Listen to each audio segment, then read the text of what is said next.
Nggih, nggih, nggih, nggih. Assalamualaikum. Waalaikumsalam warahmatullahi wabarakatuh. Mas Budi sehat? Sehat, alhamdulillah. Salam tetepangan, kula Lilik Supanto, Mas. Oh, alah. Dari Biro Humas BSAT. Oh, nje. Cuman sekarang lagi di Aceh nih tugasnya. Waduh, waduh men. Lenggih. Lah, Wah, Mas Budi lenggah di mana? kula di Kedunggalar, Oh, Ngawi. Ngawi. Iya, Oh, kita udah pernah ketemu belum ya? sudah waktu itu hanya Hah? sekilas di waktu di Oh, Bela Negara itu, oh iya, nggih. di Iya, Cilodong. aduh. Oh iya Oh, lali, ngapunten Mas. nje. Nggih niki Mas kan berkenaan dengan Mas Taufik ini sebenarnya saya pengen pengen tahu kiprahnya waktu muda dulu kan. Oh, Jadi alhamdulillah. saat ini kan dulur-dulur sebelah itu kan masih masih apa bertanya-tanya gitu loh. Mereka kan banyak pada nggak kenal "Oh, Mas Taufik tuh siapa gitu kan gitu. Nah, Oh, makanya nje. terutama yang muda-muda itu, nah saya pengen bikin sebuah tulisan bagaimana kiprah Mas Taufik muda gitu. Nah kemarin kan ada foto apa yang di-share Mas Yopi ya, yang Nje. itu kegiatannya di mana aja Mas? Kalau mungkin boleh ini. Ini waktu itu kan Dek Taufik itu kan Nggih. kuliah di IPB itu. IPB, oh nggih, nggih, nggih. Nah, beliaunya itu kuliah di IPB. Waktu itu warganya itu ada 6 kalau nggak salah itu yang Nggih, saya nggih, kenal nggih. itu. Nggih, nggih, Itu nggih, nggih. Mas Bono, Dek Ah, ah, Taufik, nah ah, Mbak ah. Penny itu leteng saya itu Oh 74 gitu, itu. nggih. Ah, ah, ah, Nah ah. terus ada yang dari Jogja itu namanya sama dua itu Joko kecil dan Joko besar itu kemungkinan dulu Oh, ngakunya itu di Jogja itu muridnya Mas Imron. nggih, nggih, nggih, nggih, nggih, nggih. Nah, waktu itu kan saya ada di Kelapa Dua. Waktu itu saya Mhm, masih di mhm. Brimob itu. Saya Nggih, masuk nggih, nggih, nggih. Brimob kan tahun 75 itu. Mhm, mhm, mhm, mhm, Setelah mhm. itu leteng-leteng saya 75 itu sebagian besar kan anak 300 Brimob itu kan ada banyaknya yang dari Madiun sekitarnya Nggih, itu. nggih, nggih, nggih, Ada yang nggih. dari Magetan, Maspati, dan sekitarnya. Mhm, mhm, mhm, mhm, mhm. Nah terus waktu itu, jenengan Mas sudah kenal dengan Pak Padirianto? Pak Mas Pati. Ya itu ketua Iya, cabang kenal. dari Depok Yang itu. Depok, nggih, nggih, heeh. Itu dulu dan Dema itu di Brimob Kelapa Dua itu dulu komandan Oh, saya. nggih, nggih, nggih, nggih, nggih, Nah, nggih. ini cerita ya Mas ya. Nggih, nggih, Tapi nggih, ini nggih, ya nggih. cerita yang lugu, tidak bisa saya tambahi, tidak bisa Heeh, saya heeh, heeh. kurangi ya. Nggih. Adanya memang begitu. Nggih, nggih, nggih, nggih, Nah, nggih. suatu saat itu angkatan saya itu ada yang di sel. Mhm, mhm, Namanya mhm. Purnomo itu dari Magetan Mhm. itu. Mhm, mhm, Nah, mhm, saat mhm, mhm. itu Pak Pati menjabat jadi Dandenma. Mmm, mhm, mhm, Pangkatnya mhm. kalau tidak salah waktu itu Sersan Mayor Pak Pati itu. Nggih, nggih, nggih, nggih. Nah, terus urusannya Pak Pati kan urusan dalam ya. Mhm, mhm, Waktu itu mhm, mhm. terus dia ngecek yang anak-anak yang di sel itu, lah ketemu Mhm, sama mhm. Purnomo angkatan saya itu. Dia Nggih, waktu nggih, itu nggih. terlambat nggak pulang cuti tapi Mmm. terlambat terus di sel berapa hari Ah, itu. ah, ah, ah. Terus Pak Pati bahasanya kan ya masih bahasa lugu. Ah, ah. Manggilnya ya Le gitu. Le, Ah, nyawa di sel. Terlambat Pak, tidak ah. masuk apel 2 hari. Ah, ah, ah. Candi weh. Magetan. Lu aku ya Magetan nih. Magetan Mmm, ndi? Terus mmm, cerita panjang lebar. Akhirnya mhm. bicara masalah Esa. Mhm, mhm, Nah, mhm. teng mriki nggih wonten anu leteng kula sing pun warga Sasan Mhm. 74 itu. Nggih, Sapa? mhm. Budi Keling itu. Mhm, Oh, mhm. Yon B ya batalion B. Nggih. Mmm, mhm, Lah kok mhm. terus malamnya itu biasanya Pak Padi itu kan yang jelas kan senior saya termasuk dan Dimas saya kan termasuk hierarkinya kan saya memang harus pasukan harus menghormat secara aturan waktu itu. Lah kok habis maghrib itu ke barak saya lah, barak bujangan itu. Terus bahasanya sudah lain. Saya kan kaget. Siap dan ada perintah, ada tugas untuk saya. Enggak, saya mau aja ngobrol-ngobrol gitu. Nah setelah itu ngobrol panjang lebar, Pak Padi terus nodong saya dalam arti, kamu pendekar bun. Pendekar kenapa tuh Pak? Aku yang ngoten ya, saat itu saya nggak tahu apa-apa. Sudahlah, nggak usah basa-basi. Iki daftari kancamu brimob sing saka Medion, pedotan Medion iki sing disahke. Ki mau aku ketemu Purnomo neng sel, nek ngomong nek awakmu jare wis warga. Iki pokoke latihan termasuk aku barang latihan. Loh, iki ngomong apa tuh iki aku ngono. Ya singkatnya saat itu terus latihan. Latihan waktu itu masih di asrama, di dalam asrama itu yang saya latih ya termasuk kawan-kawan saya semua. Tapi yang disepuhke waktu itu Pak Padi. Ya saat itu kondisinya kan masih dalam keadaan zaman sakmono nggih tidak seindah zaman sekarang. Di batalion saya itu di asrama Kelapa II itu masih diesel loh Mas lampunya itu.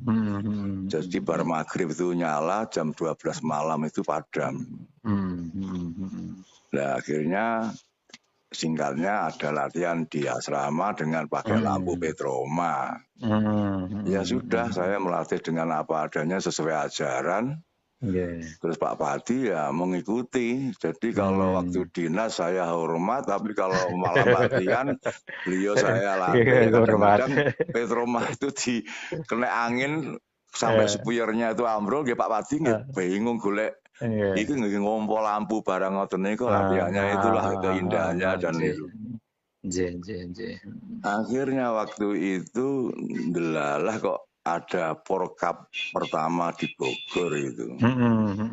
Tahun pinten Mas ini? Itu sekitar tahun 76 Mas. 76 ya. Ya 76 itu terus terus ada Porkap di Bogor. Nah, dari Kelapa II itu termasuk Kecamatan Cimanggis Mas waktu itu. Lah waktu itu asrama saya itu kan termasuk kelurahannya Palsi Gunung Selatan. Makanya waktu itu kalau dari Cililitan turun Pal itu ya masuk Kelapa II itu. Nah, setelah itu delalah waktu itu lurahnya itu juga letingnya Pak Padi ditunjuk sebagai kepala desa di situ namanya Pak Cip itu. Itu dari Malang itu. Nah, setelah rapat KONI mau ada pertandingan Porkap itu termasuk pencak silat kan dipertandingkan. Nah, di Cimanggis itu tidak ada yang mendaftar karena waktu itu kan tidak ada silat yang bisa diandalkan atau gimana. Akhirnya tahu kalau Pak Cip itu di asrama aja latihan, terus Pak Padi dipanggil.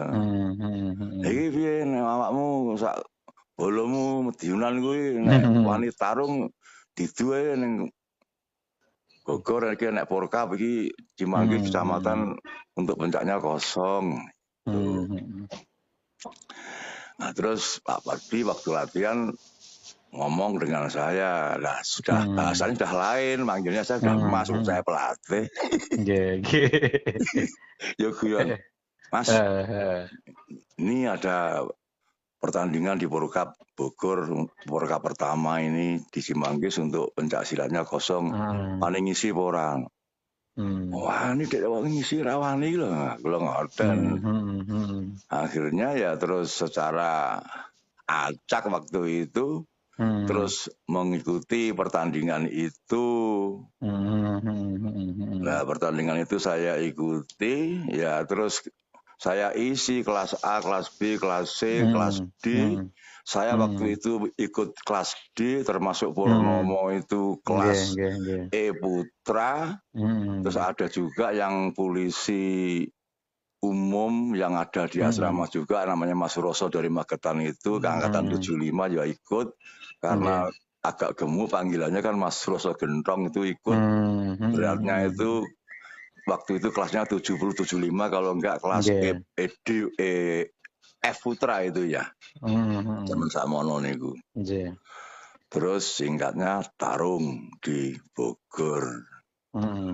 Lah waktu itu kan di Bogor didominir oleh pencak-pencak Sunda, Mas, dari Cimandi, Pejajaran, Pancabela, terus pencak-pencak kampung itu. Nah, di situ SHT daftar, sudah banyak celotehan yang menggelikan lah, karena kita asing loh. Bahasanya kan bahasa Sunda, ada pencak baru dari Jawa. Nah, akhirnya singkatnya waktu itu bertanding, yang namanya waktu itu kita masih bujangan semua. Yang saya adu juga kawan-kawan saya dari Brimob, hanya pedotan dari Madiun, ada yang masih hijau, pedot, putih, pedot, tapi dalam latihan ya saya kembalikan ke tingkat polos lagi. Ya mentalnya mungkin bagus, dan mungkin juga karena juga Brimob. Orang-orang nggak tahu itu kalau itu semuanya Brimob. Saya adu di Bogor, alhamdulillah muncul pertama langsung juara umum, Mas. Alhamdulillah. Nah, waktu di Bogor itu terus menyebar, Mas, akhirnya ya booming lah, meledak. Terus pabrik-pabrik yang di sekitar Kelapa II itu ada Luki Abadi, Luki Keramik, Efredi, termasuk Raja Brana itu. Tahu-tahu datang ke rumah saya semua, Mas, anak-anak Madiun itu daftar ke semua pengen latihan. Kulo bingung. Padahal waktu itu saya sendiri ya. Akhirnya saya terima. Terus saya waktu itu latihan anak-anak pabrikan itu, yang saya suruh bantu ya rekan-rekan saya waktu itu, Pak Padi segalanya sudah tingkat hijau, Mas. Tapi karena saya sendirian ya kadang-kadang kalau saya dinas yang megang ya rekan-rekan saya itu, saya kasih mandat untuk ngelatih. Nah, terus Porkap kedua, Mas, bertanding lagi. Waktu itu muncul itu Dek Taufik, Dek Bono, termasuk mahasiswa-mahasiswa itu. Pas Dek Bono itu juga dari Ngawi. Terus waktu itu memperkenalkan diri, terus gayung bersambut. Pas akhirnya ada muncul Dek Taufik, mahasiswa-mahasiswa itu semua akhirnya membantu kita-kita ini dalam melatih untuk membesarkan BSHT itu. Alhamdulillah. Terus 77 bertanding lagi. Terus jebur itu akhirnya Dek Bono kelas D Putra, Dek Taufik itu kelas B Putra. Akhirnya juga juara umum lagi, Mas. Akhirnya berlanjut. Akhirnya terus Mas Padi CS itu tahun 79 itu kami sahkan. Tapi waktu itu masih harus ke Madiun. Akhirnya yang membawa ke Madiun itu karena saya juga masih aktif dinas. Akhirnya yang ngurusi ya Dek Bono sama Dek Taufik itu. Akhirnya berlanjut. Terus sampai terjadi seperti ini. Jadi yang jelas untuk Bogor itu dulu juga belum ada cabangnya, Depok juga belum ada cabangnya. Nah sekarang setelah saya pulang kampung ini, saya mendengar kalau ketua cabangnya Bogor adalah Mas Bono. Terus ketua cabangnya Depok adalah Pak Padi Rianto, yang terkenal Haji Abdullah. Itu. Nah itulah Mas sekilas. Itu berita yang dari saya, yang jelas Dek Taufik itu secara langsung pelaku juga yang merintis cikal bakalnya untuk berdirinya cabang Bogor ini ya kita ini termasuk Dik Taufik, Mas Bono itu. Jadi alhamdulillah, jadi anak-anak sekarang di Bogor itu yang namanya Mas Keling mana ya nggak tahu, saya sudah pulang. Padahal yang Bapak talas Mas ya. Wah ya bukanlah sampai ya rame-rame lah waktu itu. Ya itulah masa artinya proses sejarah kan gitu. Iya lah, terus akhirnya Dik Taufik itu lulus dari IPB itu, titelnya insinyur pertanian, terus akhirnya menjadi staf ahlinya Menteri Koperasi saat itu kan Pak Bustanil Arifin itu. Nah setelah itu sudah akhirnya terus waktu itu ya kalau saya waktu itu kumpul-kumpulnya kalau di Kelapa II itu kan untuk ke Jakarta kan deket Mas. Jadi kalau itu waktu itu ya memang tempat kumpulnya orang-orang desa Kawak yang di Jakarta itu ya di Barata itu. Masih ketemu sama Mas Sipit almarhum, Mas Naryo, Kentus, terus Mas iku sedaya ngempalin niku termasuk Mas Yanwarno almarhum, Mas Imam Suyitno, Mas Samiono, termasuk Mas Baru, zaman Mas Sarwono. Itu semua kumpulnya kan di Barata itu. Barata emang base campnya di situ. Nah, itu waktu itu ya rasanya ingin mengulang kembali Mas, soalnya waktu itu kayaknya persaudaraannya itu betul-betul melekat.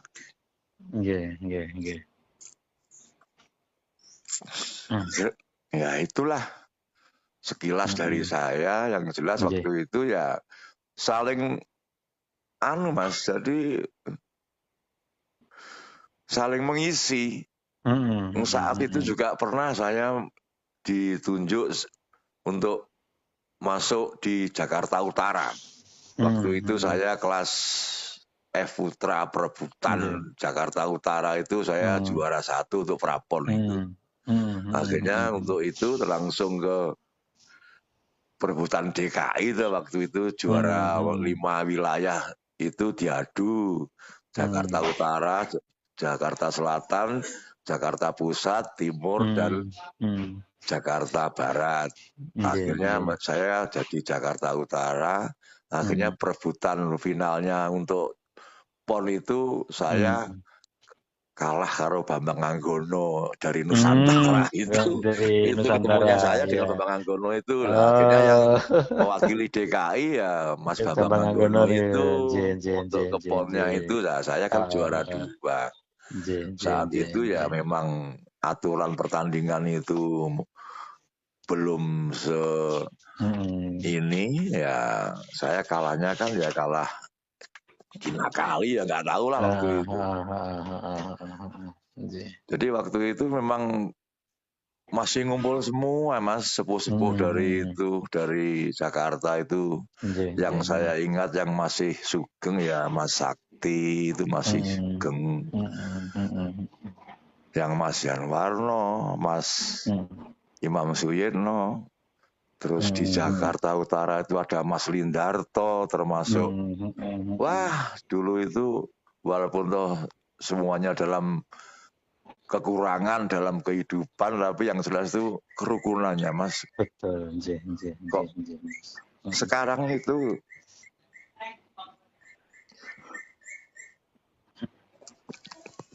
istilahnya tinggal menikmati. Cukup prihatin lah Mas kita Mas sekarang. Kok malah udur-uduran. Sedih Mas. Ya saya bisa merasakan itu Mas itu.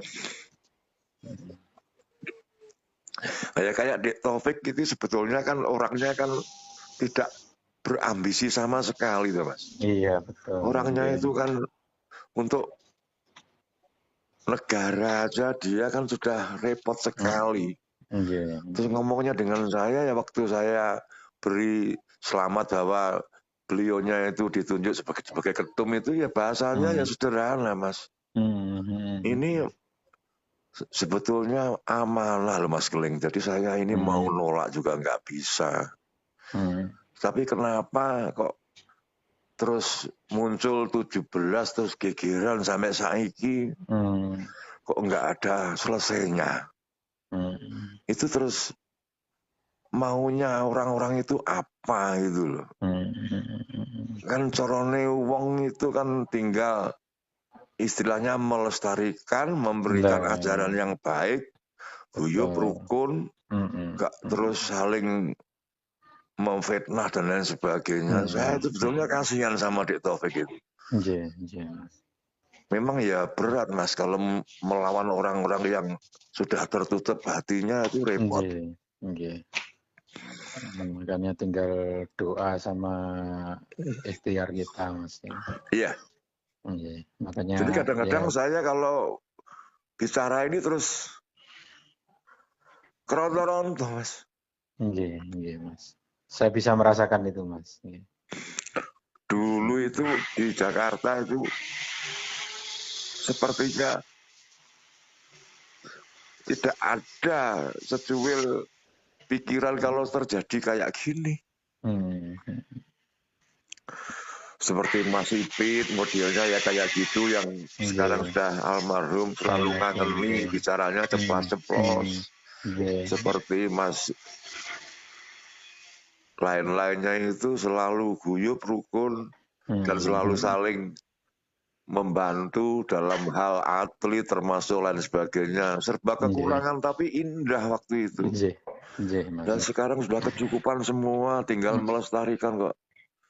Malah kere-kere tidak karuan.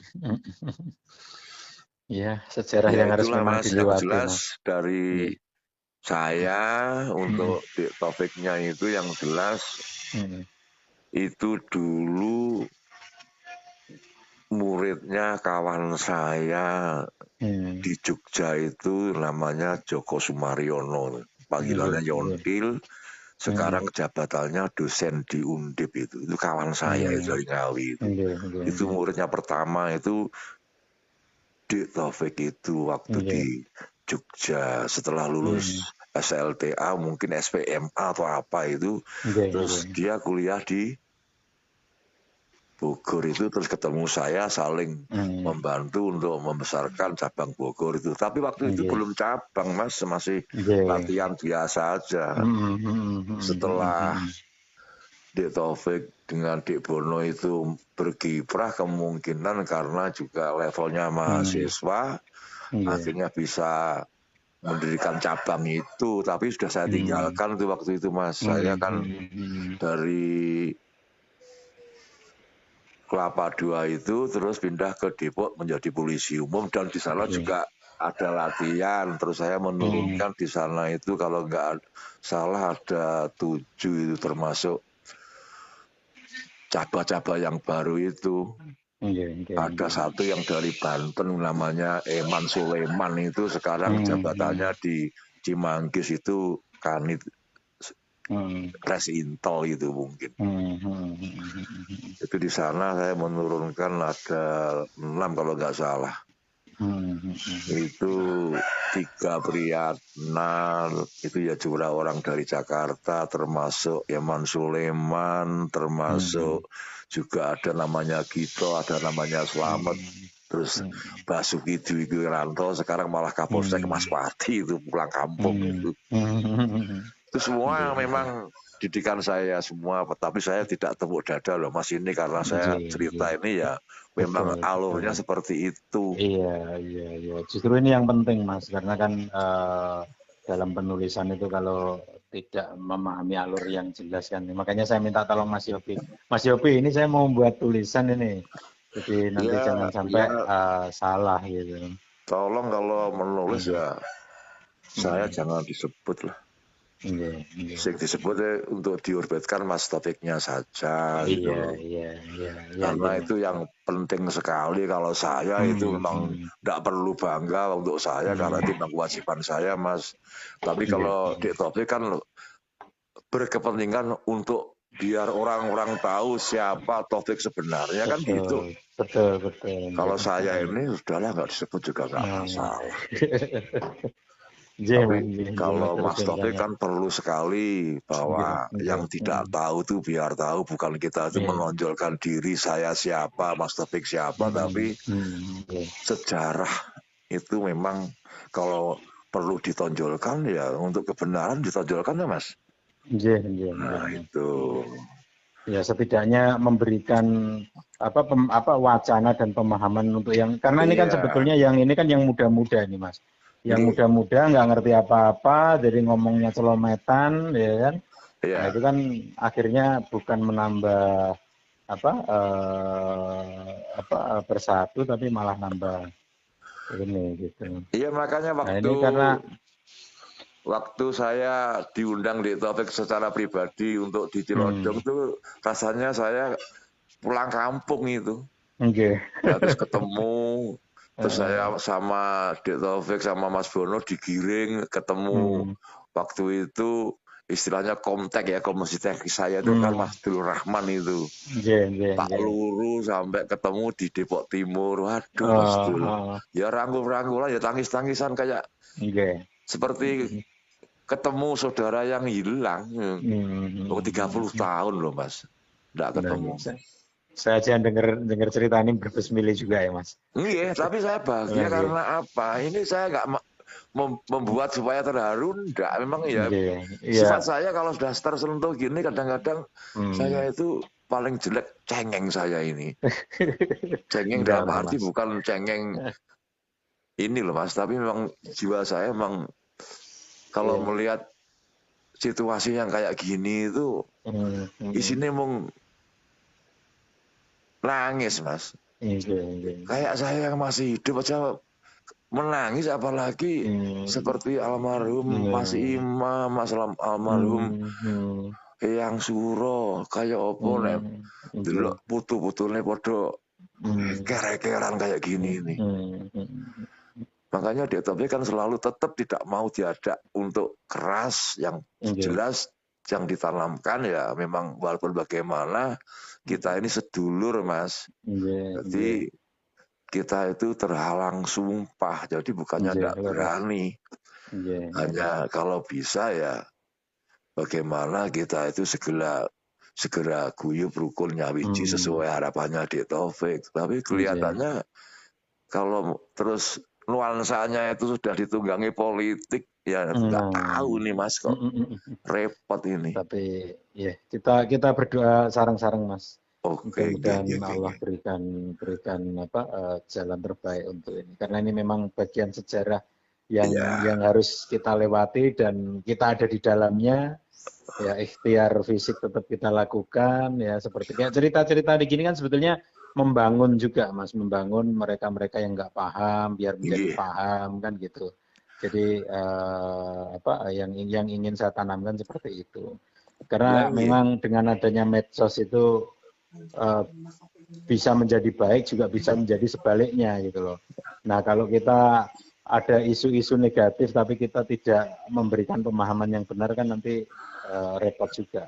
Ya itu, kadang-kadang saya ini kan termasuk manusia yang terlalu lugu Mas. Jadi apa yang diberikan oleh ajaran itu ya saya pegang teguh. Betul. Makanya kalau saya melihat hal-hal yang seperti ini kok kayak kebangetan ngono lho Mas. Kok gak gelem ngrekso, gak gelem istilahnya itu ajaran yang untuk pedoman kita hidup, kok malah karo dulur kok kayak ngono. Jadi kita tidak melihat benar dan salah, tapi kebenaran itu kalau menurut saya bukan karena Dik Taufik itu karena sudah kumpul dengan saya, enggak. Memang yang benar itu ya kalau saya lihat dari kacamata saya ya 16 toh Mas. Seandainya ada lagi Parlo itu kan harusnya 21. betul, selesai Mas betul, Taufik itu leres. melaksanakan masa baktinya. Lah Ya, itu. kalau 16 sudah Mas Taufik kok terus istilahnya 16 muncul Mas Murjoko ini terus Lah. ini apa gitu loh. Ya kembali lagi ke faktor kepentingan, Mas. Nah justru itu, Nah, makanya iya. dari awal kan sudah benar bahwa Sejahtera Hati itu tidak bisa dibawa ke ranah politik. Itu ya jaganya kayak ini. Lah, nggih. Akhirnya terkotak-kotak, termasuk kita sudah dulunya rukun, mangan gak mangan, ya wis rukun, kumpul, saiki wis kayak dudu balaku. Loh, lu kan bahasa apa itu? Ya itulah. Wong liya itu dulur kuwi loh. Ini ya bahasa ini sebenarnya kan tidak keluar dari pendekar Sejahtera Hati. Betul, Mas. Betul. Itu sudah bukan ajaran itu. Arep dikaya apa nek wis dikecer itu kan ya tetep dulur sampai mati kan ya dulur, Mas.